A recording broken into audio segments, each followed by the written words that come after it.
Sa bahay, nag-aayos ng pambabae si Brando, nagme-makeup, hikaw at bestida ng kanyang yumaong ina, nang biglang dumating ang kanyang lasing na tatay. Brando! Asan ka? Hala, si tatay.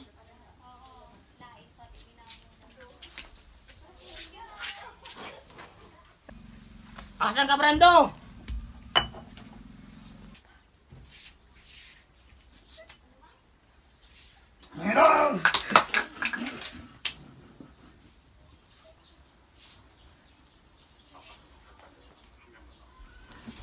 Anong klaseng suit yan, Brando?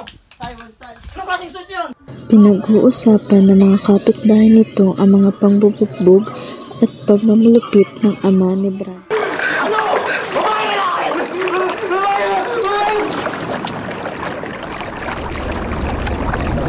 Lipas ang 1 taon ay namatay ang ama ni Brando.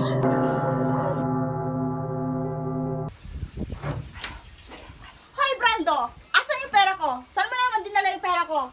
Asan ang pera ko? Kailangan kong perang yon. Ikaw, ang aga-aga, ano naman kung kinuha ko, ha? Pambayad yun sa kuryente at tubig.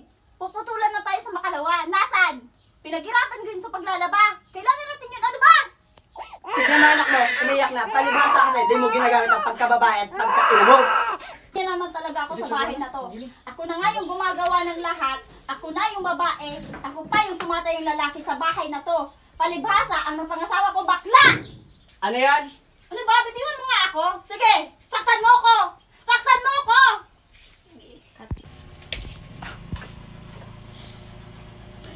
Wala akong kwenta kasawa!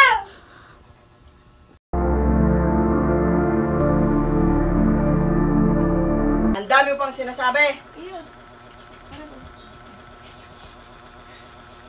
Ito, kumuha ako, nagpaalam ako. Hindi ko pa,